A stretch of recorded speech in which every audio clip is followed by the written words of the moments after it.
Black బస్టర్లు ఎన్నో వస్తాయి, కానీ జనరేషన్లు మారిన ఎవర్ గ్రీన్గా ఉండే బ్లాక్ బస్టర్ల లిస్టులో ఫస్ట్ ఉండే సినిమా జగదేక వీరుడు అతిలోక సుందరి. సినిమా తీసే, సినిమాని చూసే విధానాన్ని మార్చిన ఈ సినిమా ఎలా పుట్టింది? అశ్విని దత్ గారికి ఏనాటి నుంచో ఎన్టీఆర్ జగదేక వీరుని కథ లాంటి ఫ్యాంటసీ సినిమా చిరంజీవి గారితో చేయాలని, అది తను ప్రేమగా బావా అని పిలుచుకునే రాఘవేంద్ర గారు మాత్రమే తీయగలరని గట్టి నమ్మకం ఉండేదట. ఆఖరి పోరాటం తర్వాత చిరంజీవి గారితో సినిమా అనుకున్నారు దత్ గారు. ఆయనకు క్లోజ్ ఫ్రెండ్ అయిన రచయిత, కో డైరెక్టర్ శ్రీనివాస్ చక్రవర్తిని రాఘవేంద్రరావు గారితో తిరుమల పంపించారు.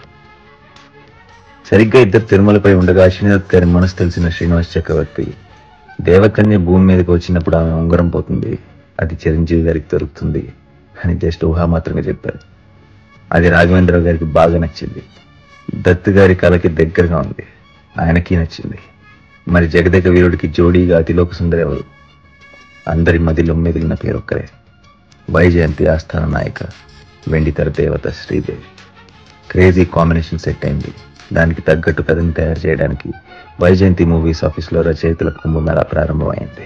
ఎండమూరి వీరేంద్రనాథ్ గారు జంధ్యాల గారితో మొదలై సత్యమూర్తి గారు, విజేంద్ర ప్రసాద్ గారు, తమిళ రచయిత క్రేజీ మోహన్ గారు, ఇలా ఇంతమంది రచయితల సైన్యం సిద్ధమైంది. అంతేకాదు చిరంజీవి గారు కూడా 4 రోజుల పాటు అక్కడికి వెళ్లి కథా చర్చల్లో పాల్గొని తన సలహాలు కూడా ఇచ్చేవారు. దేవకన్యను అతిలోక సుందరిగా చూపిస్తున్నప్పుడు నేను కొంచెం మాసిన గిడ్డంతో సామాన్య మానవుడి లుక్లో ఉంటేనే బాగుంటుంది, అందరూ కనెక్ట్ అవుతారని సలహా ఇచ్చారు.